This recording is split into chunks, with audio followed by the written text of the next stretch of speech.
ക്ലാസ്സൊക്കെ കഴിഞ്ഞ് ഇന്ന് വൈകുന്നേരം ഇവിടെ ഇരുന്നപ്പോൾ എനിക്ക് തോന്നി എന്നാൽ കുറച്ച് കാര്യങ്ങൾ നിങ്ങളോടും പറയാമെന്ന്. അപ്പോൾ നിങ്ങൾ ആലോചിക്കും അല്ലേ, എന്താ ഇന്നത്തെ ദിവസത്തിൻ്റെ പ്രത്യേകത എന്ന്. നമുക്ക് 2025 ഫേസ് 1 ബാച്ചിൻ്റെ ആദ്യത്തെ പരീക്ഷ നടന്ന ദിവസമാണ് കേട്ടോ ഇന്ന്. അപ്പോൾ പരീക്ഷ ഇട്ടപ്പോഴും അല്ലെങ്കിൽ പരീക്ഷ കഴിഞ്ഞപ്പോഴും ഒക്കെ നമ്മൾ സാധാരണഗതിയിൽ കുട്ടികൾ മാർക്ക് വാങ്ങിക്കും. ഒരു 620 630 മാർക്കൊക്കെ ഉണ്ടാകും എന്നാണ് ഞങ്ങൾ കരുതിയത്. പക്ഷേ ശരിക്കും പറഞ്ഞാൽ ഇന്ന് വളരെ നല്ല മാർക്കുകളാണ് കുട്ടികൾ വാങ്ങിയിരിക്കുന്നത്. 715 705 ആ ഒരു റേഞ്ചിലേക്ക് 700-ന് മുകളിലേക്ക് തന്നെ ഒരുപാട് കുട്ടികൾ എത്തിയിട്ടുണ്ട് എന്ന് പറഞ്ഞാൽ അതിനർത്ഥം ശരിക്കും പറഞ്ഞാൽ പഠിപ്പിച്ച് തീർന്നിട്ടല്ല ഇന്നത്തെ പരീക്ഷ ഇട്ടിരിക്കുന്നത്. അപ്പോൾ അത് ഞങ്ങൾ അവരോട് നേരത്തെ തന്നെ പറഞ്ഞിട്ടുണ്ടായിരുന്നു. നമ്മൾ നോർമലി ബ്രില്യൻറ്റിൽ പരീക്ഷ എന്ന് പറയുമ്പോൾ ഒരാഴ്ച പഠിപ്പിക്കുന്ന ടോപ്പിക്കുകൾ അടുത്ത ആഴ്ച മൺഡേ നമ്മൾ പരീക്ഷ ഇടും. പക്ഷേ ഇന്ന് ആദ്യത്തെ പരീക്ഷ ആയതുകൊണ്ട് പലപ്പോഴും ആ ടോപ്പിക്കുകൾ കംപ്ലീറ്റ് ചെയ്യാൻ പറ്റിയിട്ടില്ല. എങ്കിലും നിങ്ങൾ ജസ്റ്റ് ഒന്ന് പരീക്ഷ എഴുതൂ എന്ന് പറഞ്ഞിട്ടാണ് പരീക്ഷ ഇട്ടത്. അതുകൊണ്ട് തന്നെ വലിയ മാർക്കൊന്നും ഞങ്ങൾ എക്സ്പെക്റ്റ് ചെയ്തില്ല. അവിടെയാണ് ഞങ്ങളെയും ഞെട്ടിച്ചുകൊണ്ട് ശരിക്കും പറഞ്ഞാൽ കൃത്യമായ ലക്ഷ്യബോധമുള്ള ഹാർഡ് വർക്ക് ചെയ്യാൻ തയ്യാറായിട്ടുള്ള കുട്ടികളെ തന്നെയാണ് ഈ വർഷവും ബ്രില്യൻറ്റിന് കിട്ടിയിരിക്കുന്നത്. അതിൻ്റെ സന്തോഷം ഞങ്ങൾക്കുണ്ട് കേട്ടോ. കാരണം ആദ്യത്തെ പരീക്ഷയിൽ തന്നെ, അതും നമ്മൾ ടോപ്പിക്കുകൾ പോലും ഫിനിഷ് ചെയ്യുന്നതിന് മുൻപിട്ട ഒരു പരീക്ഷയിൽ എല്ലാവരും മെജോറിറ്റി കുട്ടികളും നല്ല മാർക്ക് നേടി ജയിച്ചു എന്ന് പറയുമ്പോൾ ഭയങ്കര സന്തോഷമുള്ള കാര്യം.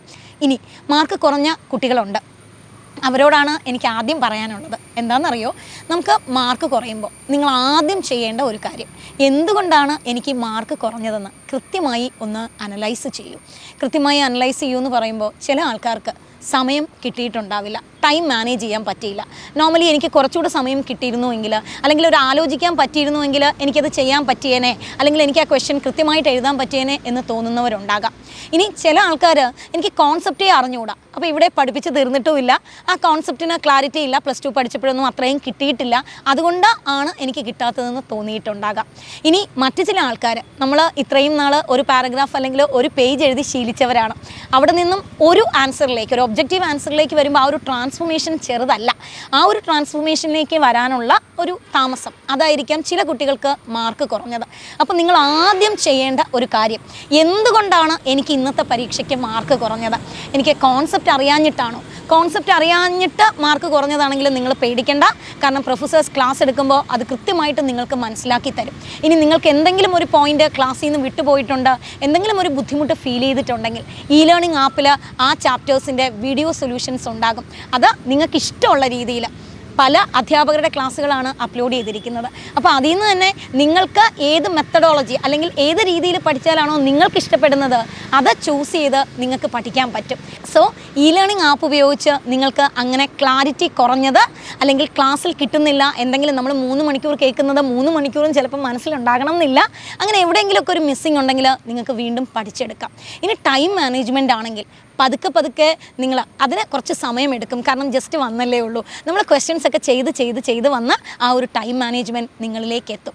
ചുരുക്കം ആദ്യം ചെയ്യേണ്ട ഒരു കാര്യം, എനിക്ക് എന്ത് സംഭവിച്ചു എന്ന തിരിച്ചറിവാണ്.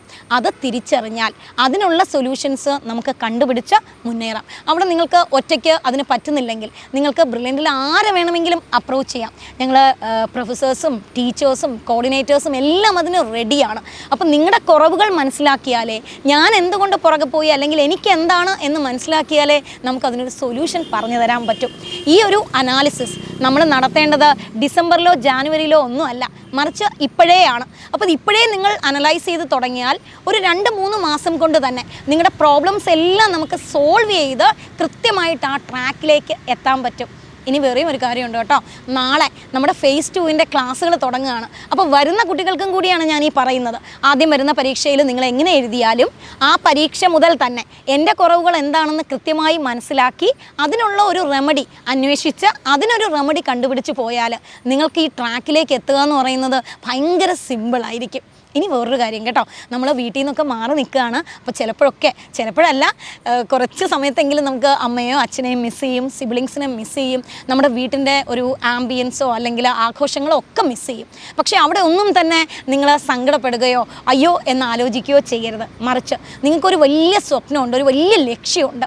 ആ ലക്ഷ്യത്തിലേക്കാണ് നിങ്ങളിവിടെ എത്തിയിരിക്കുന്നത്. സോ നമുക്ക് നമ്മുടെ ലക്ഷ്യം പൂർത്തീകരിക്കണമെങ്കിൽ ഡെഫിനറ്റായിട്ടും കുറച്ച് സാക്രിഫൈസുകൾ വേണ്ടി വരും. അപ്പോൾ ഇപ്പം നിങ്ങൾ ആ ഒരു സാക്രിഫൈസിൻ്റെ ഒരു പാതയുടെ ജസ്റ്റ് ഒരു തുടക്കമാണ്. അത് നിങ്ങളും മനസ്സിലാക്കണം. ഇനി വരുന്ന കുഞ്ഞുങ്ങളും അത് മനസ്സിലാക്കണം. നാളെ തൊട്ട് ഞാനൊരു പുതിയ സിസ്റ്റത്തിൻ്റെ ഭാഗമാണ്. അവിടെ എനിക്ക് ഒരുപാട് സാക്രിഫൈസുകൾ വേണം.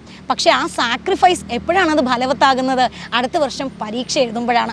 ആ ലക്ഷ്യം മനസ്സിൽ വെച്ചുകൊണ്ട് എപ്പോഴെങ്കിലുമൊക്കെ നമ്മൾ താഴ്ന്നു പോകുമ്പോഴും ഇല്ല, എനിക്കൊരു ലക്ഷ്യമുണ്ട്, അതിലേക്ക് വരണം എന്ന് ചിന്തിച്ച്, അത് മാർക്കിൻ്റെ കുറവിലായാലും അല്ല, നമുക്ക് ഈ പറയുന്നത് പോലെ വീട്ടുകാരെ കാണണമെന്ന് തോന്നുമ്പോഴാണെങ്കിലും അല്ലെങ്കിൽ മറ്റെന്തെങ്കിലും കാര്യത്തിലായാലും നിങ്ങൾ എപ്പോഴാണോ താഴെ പോകുന്നത് അവിടുന്ന് നിങ്ങൾ തന്നെ മുകളിലേക്ക് വരണം. അവിടെ നിങ്ങളുടെ സ്വപ്നമായിരിക്കണം നിങ്ങളെ മുകളിലേക്ക് കൊണ്ടുവരേണ്ടത്.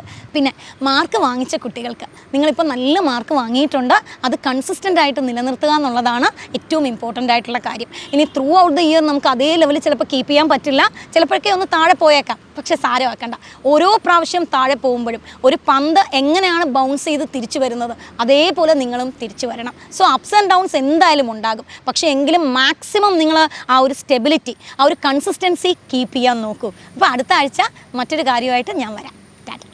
എൻട്രൻസ് സംബന്ധമായ വാർത്തകളും അപ്ഡേഷനുകളും ഏറ്റവും വേഗം ആധികാരികമായി അറിയാൻ ബ്രില്യൻ സ്റ്റഡി സെന്റർ പാല യൂട്യൂബ് ചാനൽ സബ്സ്ക്രൈബ് ചെയ്യുക, ബെൽ ഐക്കൺ അമർത്തുക, ഈ വീഡിയോ മറ്റു സുഹൃത്തുക്കളിലേക്കും മാക്സിമം ഷെയർ ചെയ്യുക.